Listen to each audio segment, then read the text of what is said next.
Ako sa inyo. Alam niyo po, just imagine kung wala ang mga remittance ng ating mga OFW, ano na mangyayari sa ekonomiya ng Pilipinas?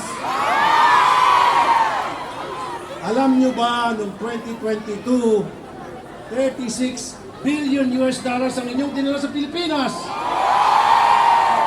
2023, 37 billion US dollars. At 2024, tumaas ulit, 38 billion US dollars. At magkano po sa pesos yan? 2.1 trillion pesos. Ganun po ang puwersa ninyo sa ating bayan. Ganun po kalakas kayo sa ekonomiya ng ating bayan. Pero, love you too.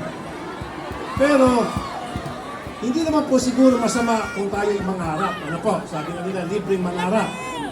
Sana, balang araw, hindi na natin kailangan pang mag-ibang bansa dahil may sapat na trabaho na sa Pilipinas. Kasi po, kaya nga tinatawag kayo mga bayani. Alam niyo na po siguro, pero ulitin ko. Kaya po kayo tinatawag ng mga makabagong bayani sapagkat kayo po ay nagsasakripisyo, napapawalay sa inyong pamilya, napapahiwalay, lungkot, at kung ano pa kapag kayo po ay napunta sa ibang bansa. Yan po ay tinis ninyo para mabigyan ng maayos na pamumuhay ng pamilya at siyempre, ang ating bayan. So, thank you. Sa araw na ito, ulit-ulit po ako magpapasalamat sa inyo.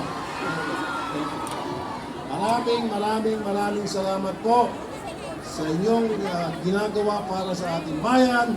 At ako po bilang ang inyong committee chair sa Senado, sa migrant workers, hindi po ako maging pabaya sa aking trabaho. Sabihin niyo lang po kung ano kailangan niyo sa ating gobyerno, ano kailangan ng Senado. Andito po ako palagi para sa inyo.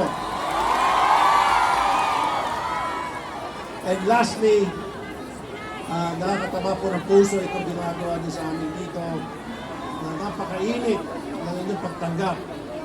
Ako po, muli, akong babang nagpapasalamat sa inyong lahat. Mabuhay mga OFW! At ang aking pagsaludo sa ating mga OFW. Thank you po. Thank you. Thank you. Thank you. Thank you. Thank you. Thank you. Ayan, maraming salamat, Honorable Senator Raffy Tulfo.